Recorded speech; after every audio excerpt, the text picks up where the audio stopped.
Hey, welcome everybody to Ask Nancy, where I'm with Nancy.Yang, Remax Results Realtor, serving you Minnesotans, my beautiful Minnesotans in the Twin Cities. And today we're having questions. In today's video, we actually have questions from Nancy's Facebook page from fellow people, and we're going to get to those questions. Yeah, exciting. Thanks so much, you guys. We're really excited to see you guys chime in and give us some questions to answer. So I'm really interested to know what burning real estate questions you have. Yeah, very serious.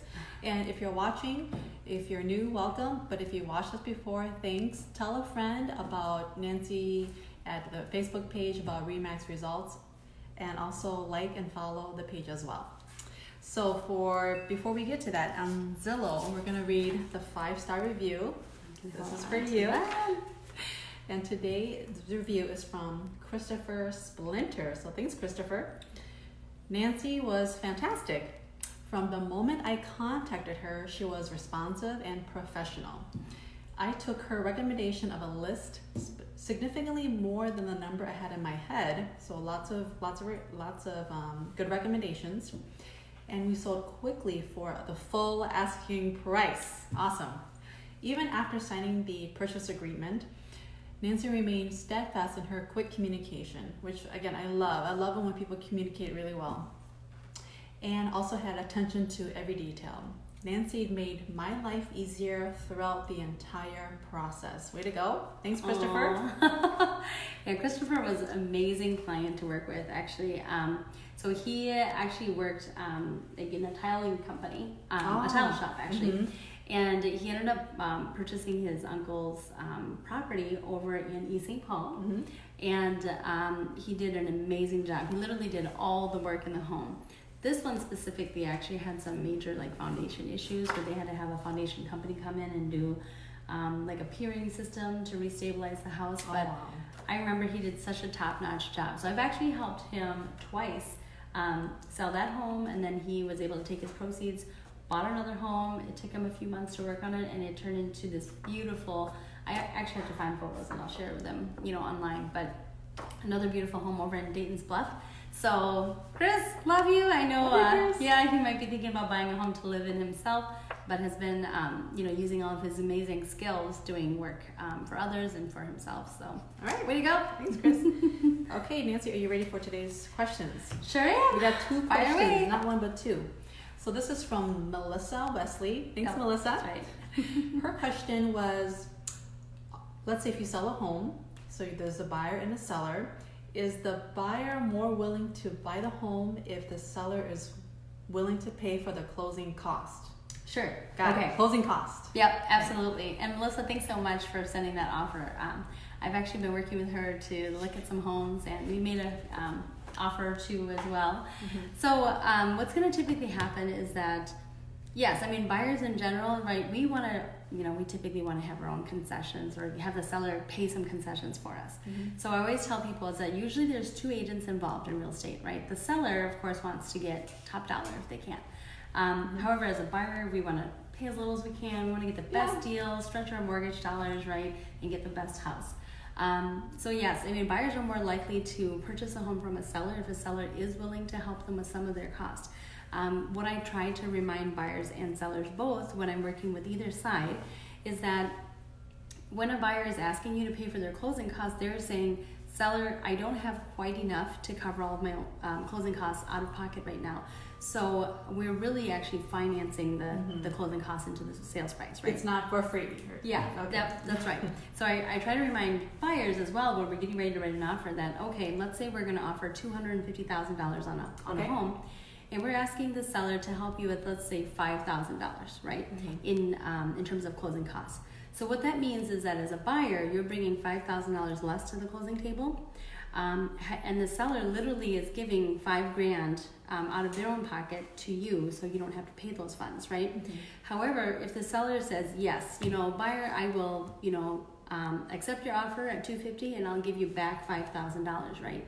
What that means is that they would have actually taken $245 for the home, right? $245,000. The sellers would have taken $245.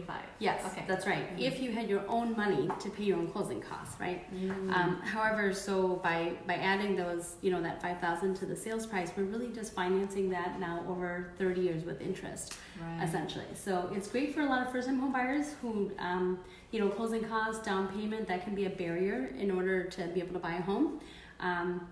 However, essentially if it's a barrier, they're not able to buy at all without a seller helping, right? Ultimately, I tell everybody it's all up to negotiation. Every seller and buyer is going to be in a different situation.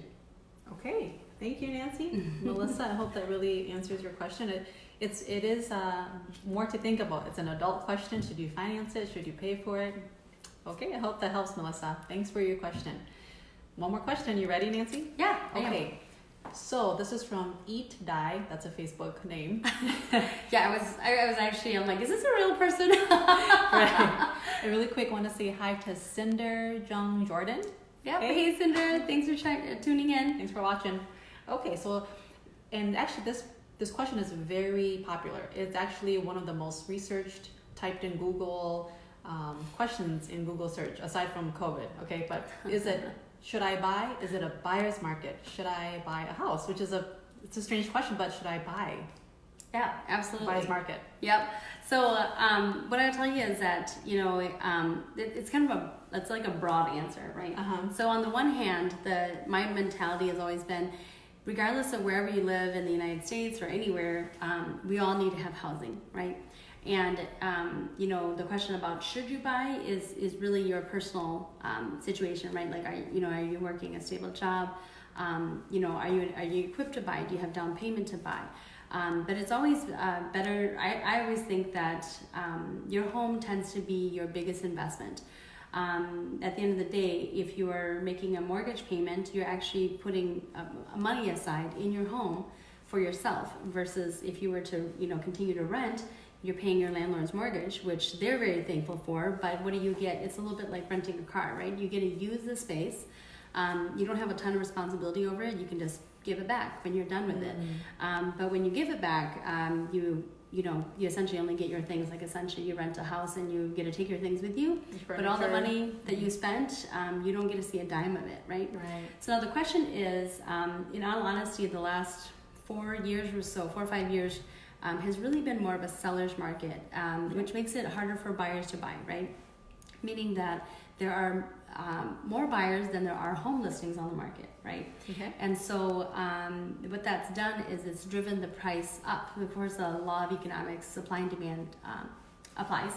And what I tell everybody is that, most buyers have a tough time saving up for buying a home. So they tend to buy when they get a nice fat check in the mail, like tax refund time, or maybe economic stimulus time, right? However, most people, we live in Minnesota, right? So most people don't want to move in the winter. It's tough. You get your new house all dirty with snow and ice and all that stuff. So a lot of people want to move in right before school starts too, because if you do have kids, you want to know your routine, what that's going to look like realistically. So a lot of people push to move in the summer, spring to summer, before winter hits, right? Okay. So the buyer's market really starts every fall.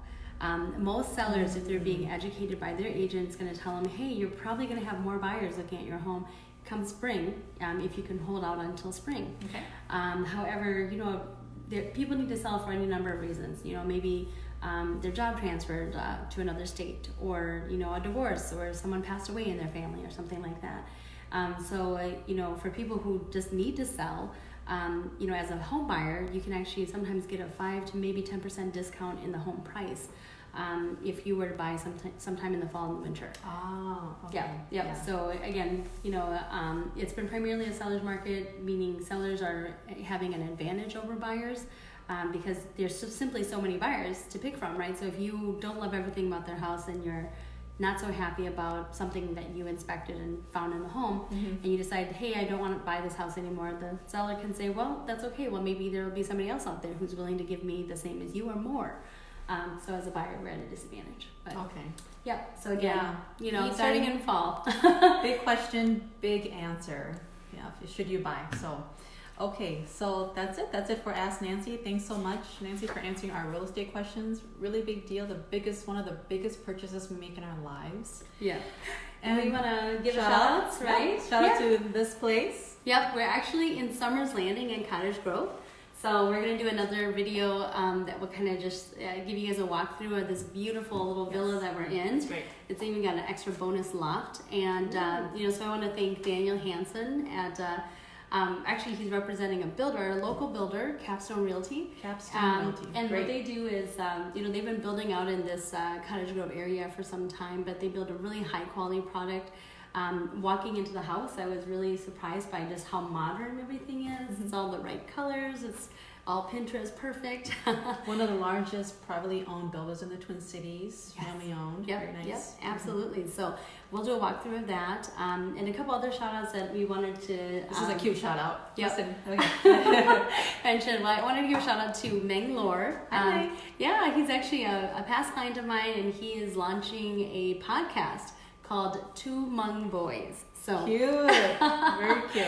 Yeah, so he's originally from the Wausau area in Wisconsin, and so yeah, Wisconsinite. Yep. Cool. And I've helped him a few times, buying his first home, which was a townhome, and now he's purchased a single family home for him and his daughter. So nice. Yeah. Well, man, best of luck to your podcast. We love any online marketers and makers out here. Yeah, absolutely. And he's got a big surprise video that I had kind of sort of agreed to be a part of. So we'll show you guys what that looks like when he's done.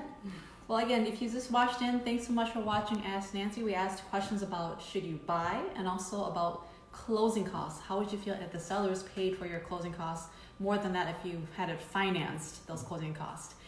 Also, we're looking for, if you worked with Nancy before, we'd love to grow her review base. She's helped many, many clients, and we're looking for honest reviews.